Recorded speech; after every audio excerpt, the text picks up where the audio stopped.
Hello, everybody. This is Matthew Brand. Welcome to the Amethyst Podcast, episode 10. And we are continuing the Avatar The Last Airbender and Tarot series where I compare cards of the major arcana to characters of Avatar The Last Airbender. And this episode is representing the Empress card, which is card number 3. It's the fourth card of the major arcana. And what's going on here is you have the Empress, and I'm attaching her to Zuko's mother. And I'll explain why in a bit, but I'll also explain that I'm not going to go in as much depth with Zuko's mother as I did with the other characters because, to be honest, she's not in the show as much. She's a strong part and motivator of the show, but they don't really even get much to her until honestly after the show's over. They have like a little graphic novel. She's one of the few cliffhangers that the show has when it's all said and done. And I didn't really watch Avatar Korra, so I'm not going to relate anything to that. But again, Zuko's mother really embodies this, but it may not be apparent besides the fact that she is the wife of who's essentially the king of the empire that is the Fire Nation. Moving forward, if this card, though not as much symbology as the priestess card, has a lot of symbols in it. What you'll notice is she's wearing a crown of stars, and again, I'm using the Rider Waite deck.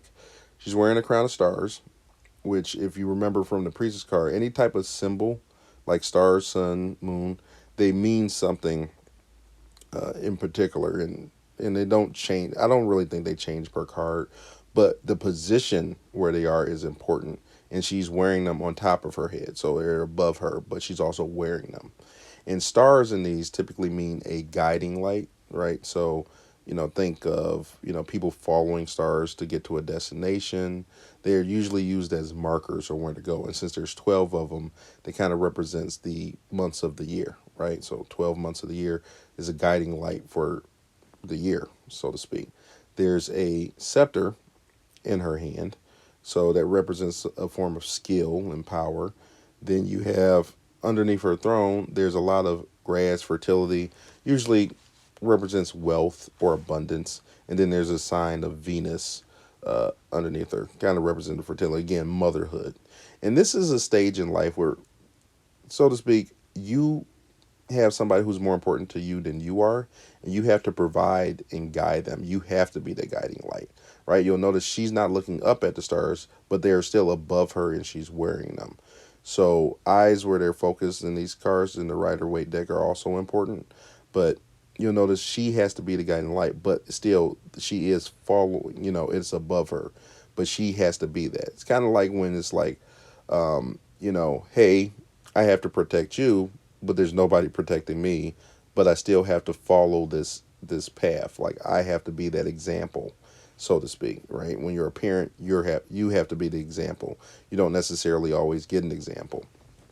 Zuko's mother, again, Zuko is more important to her than she is. She gives up a lot to protect Zuko. She gives up a lot to protect the Zulu, I believe, as well, but I'm not completely positive. I know she's kind of freaked out by Azula's tendencies. Like she kind of recognizes she's a psychopath early on. It's just like maybe a mental. She realizes she has like a narcissistic mental disorder and she needs help, but she still loves and cares for her. Uh, she provides her kids. She does what she has to make sure they have what they need, right? And she's a loving character. She's just not really in the show very much, but she fits all these abilities. And also, she's one of the only mothers in the show, right? She's one of the only women of power in that show. Even though it's in flashbacks, you don't really get too many women who hold a position, as powerful as she does. And it's just is what it is. Yes, she was forced into the marriage, but she is not ever seen as unintelligent. She's not ever seen as unwilling to negotiate, and she does speak her mind when it comes to things. It is a feminine energy. There are shown, like when you see a woman, there is emotion there, but that's about it. There's not really much to Zuko's mother, again, because she's not in the show much, so I can't go into detail. So as far as, when you find yourself in this place, I can only really go on the card. And what the card typically symbolizes is sometimes you're not, because you're so focused on being the guide, sometimes you're not aware of what's around you. So, for example, Zuko's mother wasn't quite aware of all the ill plans that were had. In a negative way, you could be too involved in the plans, a busybody. So, the Empress, he's kind of a representative. If you're not a Christian, there's something called the Proverbs 31 wife. And what that is somebody who is not so much a connotation on a wife, but a connotation of wisdom. This is somebody who is wise. This is somebody who is guiding. They make sure that their family has what they need. Their family, their lovers, their husband, none of them, they want for nothing. Their maid servants, all of them, they want for nothing. They care and they make sure that they provide for them. But on the opposite end of the spectrum, or where it turns negative, is when you're leading people down the wrong path. You have what they call the woman folly. In the same book of the Bible, there's a woman folly who, leads people astray. And again, these are symbols of not necessarily women, but wisdom. There is a personification. If you go through the book of Proverbs, it's a personification of wisdom as a woman. And then there's also a personification of folly as a woman. The gossiping woman, the woman who stirs up strife and, tells you to do things like, steal or cheat or lie. Like, there's nothing wrong. Commit adultery. It'll be okay. My husband's not going to find out. These types of things are things that happen in life. And if you're a parent, you can be teaching or guiding your kids down the wrong path. They emulate what you do. This is what, again, is important with these stars on the head. And like with the priestess deck, or I'm sorry, the priestess card, having that moral compass underneath you, this character doesn't have moral compass underneath them, but it's about them being the guiding light towards the people or what's underneath them, right? That is basically how it's put. You as a parent have to guide people and provide an example. And that's what this card is. Be careful of the example that you're providing.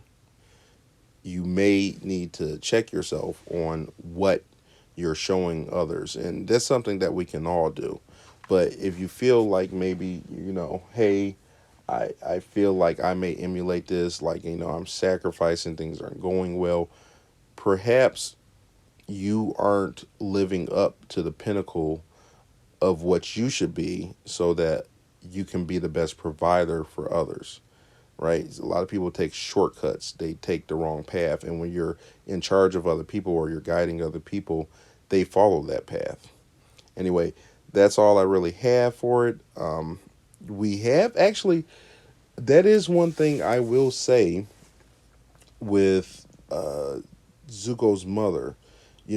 She didn't provide a strong path for Azula. She may have been a moral compass for Zuko, but in her absence, and this is something that can happen, if in the absence of that guiding light, if you're not providing it, both her children end up going astray, right? Because now that powerful feminine example is not there. It requires a balance, and their lives became imbalanced when she disappeared. Just something else to point out. So thank you for tuning in. If you felt like this was informative, you want to see more, let me know. A like would provide some positive feedback. Thanks for tuning in. Peace out. God bless you. Hope you have a great day.